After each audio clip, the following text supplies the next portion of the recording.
Alright, today we're looking at section 1.6. Our objective is to find probabilities. What is probability? It measures how likely an event is to occur. It is normally expressed as a percent, but we usually start off with it as a fraction. So let's talk about how to change a fraction into a percent. This should be review, but just in case, we would take 2 divided by 5 if we wanted to change 2/5 into a percent.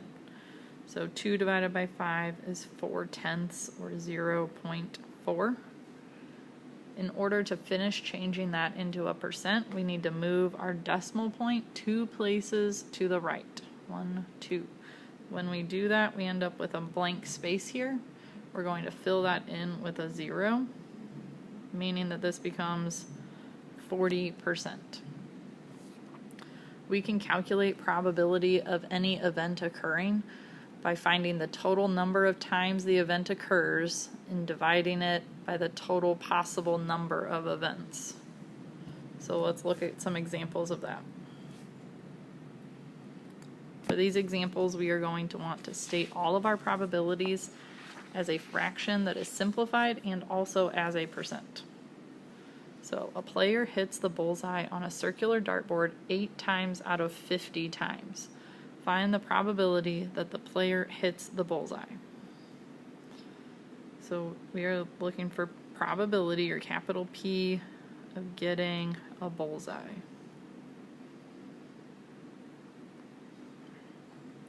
So we're going to figure that out by taking the number of times he hit the bullseye, which is 8, over the total number of times that he attempted to do so, which was 50. In order to simplify that fraction, we can reduce both of these by a factor of 2, leaving us with 4/25. So there is our simplified fraction. It's part of our answer, but it's not all of it. We are also going to change it into a percent. So 4 divided by 25 is 16/100ths, which is equal to 16% when we move our decimal place. So we found our percent as both a simplified fraction and as a percent. Sorry, we found our probability as both a simplified fraction and a percent. Let's move on to example 2.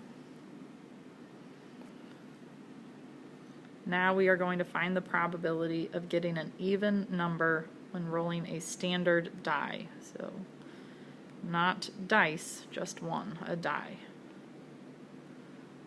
The probability of an even.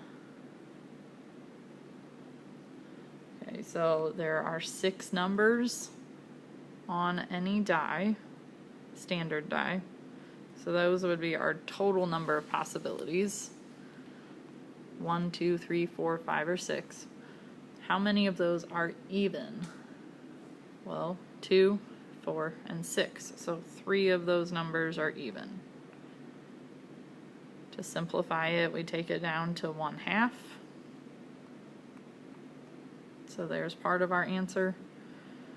And hopefully we don't have to do the conversion. Hopefully we all remember that 1/2 is the same as 50%. If you needed to do the conversion though, you can. 1 divided by 2 would give you 0.5. Then move your decimal place 2 places to the right. Alright, let's look at a couple more examples.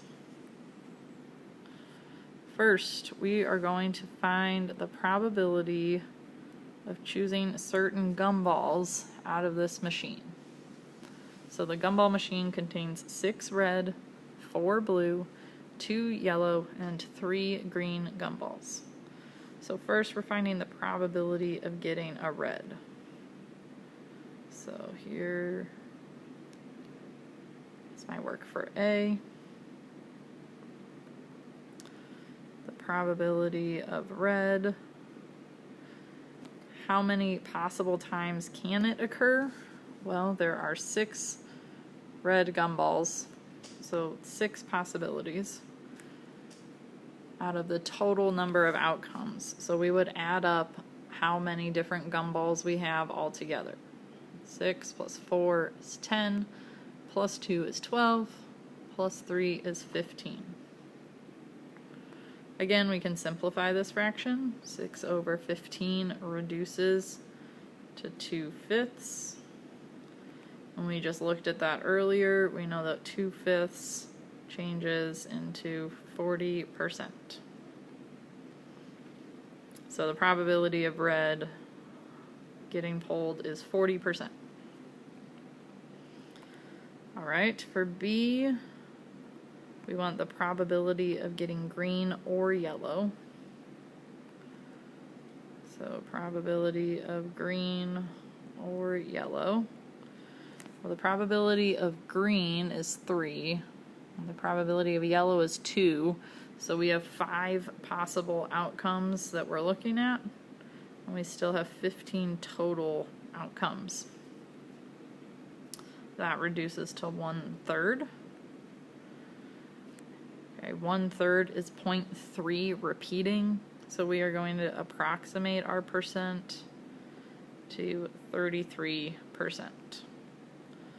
So the probability of yellow or green is 33%. For part C, we're just looking for some probability that it's not blue. So the probability that it is not blue, any of our other options work. So for the numerator, we take 6 plus 2 plus 3. That would give us 11. Still using the same denominator of 15 for our total possible outcomes. When we divide those, we get 0.73 repeating. So our percent is approximately 73%. So the probability that it is not blue is 73%.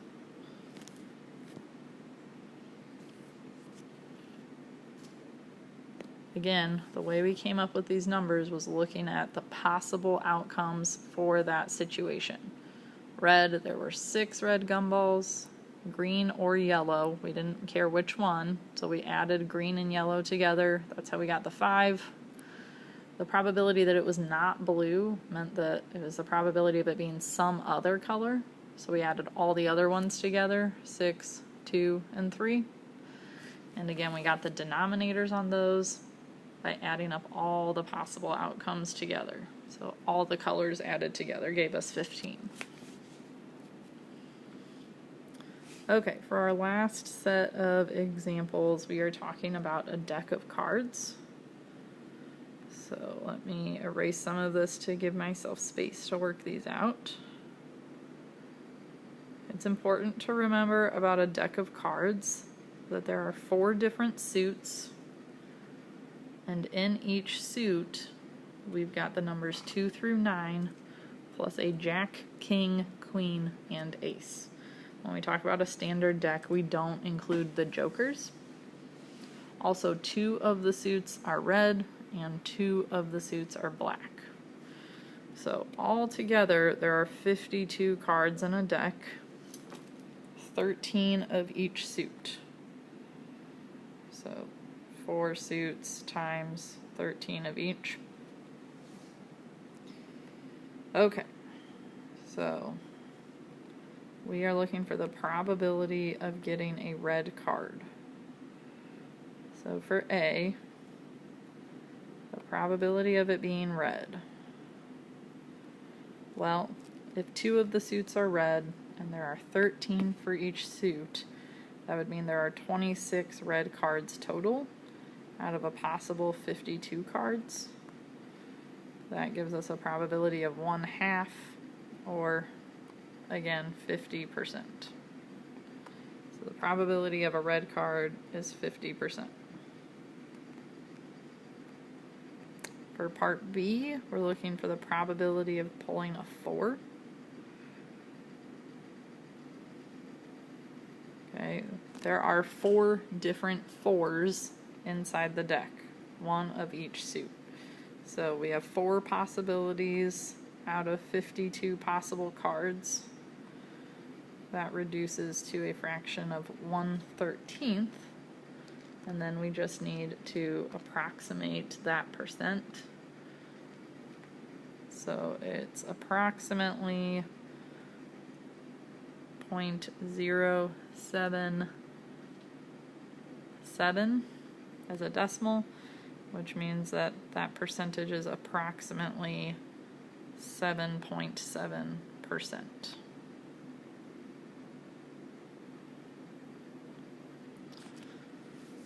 Okay, last we're looking at the probability of pulling a heart.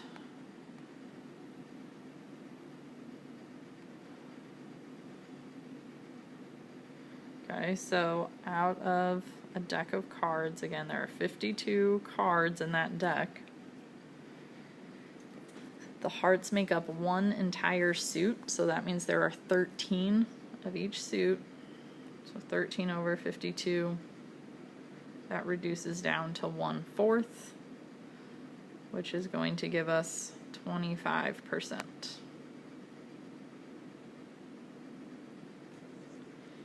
So just to recap, in order to find probability, we are going to find the number of desired outcomes or the event that we're interested in and divide that or put it in a fraction over the total number of outcomes that could potentially happen, whether we want them to or not. That is it for lesson 1.6.